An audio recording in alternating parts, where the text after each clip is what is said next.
মাধ্যমিকের একাধিক বিষয়ের পাঠ্যক্রম নিয়ে পড়ুয়া থেকে শিক্ষকদের মধ্যে অসন্তোষ দেখা গিয়েছিল। নতুন সেমিস্টার পদ্ধতিতে উচ্চ মাধ্যমিক শিক্ষা সংসদ যে সিলেবাস তৈরি করেছিল তা নিয়ে পড়ুয়ারা অনেক ক্ষেত্রে অসুবিধার সম্মুখীন হচ্ছিল। শুধু পড়ুয়ারা নয়, শিক্ষক শিক্ষিকারাও ক্লাসের সিলেবাসের কিছু অংশ বোঝাতে গিয়ে জটিলতা সৃষ্টি হচ্ছে বলে অভিযোগ করেছিলেন। সেই সব কথা মাথায় রেখেই এবার উচ্চ মাধ্যমিকের সিলেবাসে কিছু পরিবর্তন করল সংসদ। ইংরাজি, বাংলা সহ মোট 19টি বিষয়ের সিলেবাসে বদল আনা হয়েছে।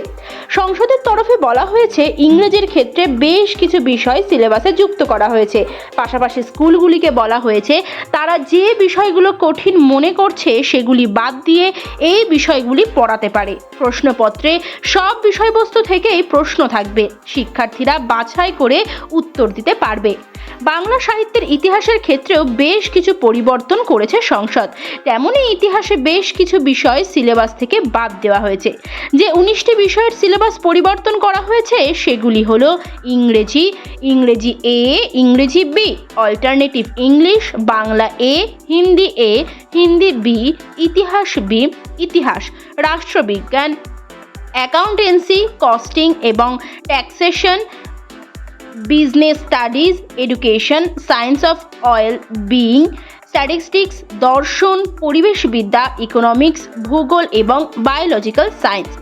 সিলেবাস পরিবর্তন প্রসঙ্গে সংসদের সভাপতি চিরঞ্জীব ভট্টাচার্য বলেন, শিক্ষক শিক্ষিকা এবং পড়ুয়াদের কাছ থেকে পাওয়া বিভিন্ন অসুবিধার কথার ভিত্তিতে সিলেবাসের সামান্য কিছু পরিমার্জন করা হয়েছে, যাতে নয়া পদ্ধতিতে সুবিধা হয়। পাঠ্যক্রমে থাকা একাধিক বিষয়বস্তু নিয়ে আপত্তি জানিয়েছেন শিক্ষকদের একটি বড় অংশ। তাদের বক্তব্য, পাঠ্য বইতে এমন কিছু বিষয় বাছা হয়েছে প্রথম সারির ছাত্রছাত্রীরাও যা পড়ার ক্ষেত্রে আগ্রহ হারাচ্ছে। অনেক বিষয়বস্তু আবার প্রাসঙ্গিক না হওয়ায় ক্লাসে পড়াতে সমস্যা হচ্ছে। তারপরই সিলেবাস পরিবর্তনের কাজ শুরু করে সংসদ। অবশেষে সেই পরিবর্তন কার্যকর করার কথা জানালো সংসদ।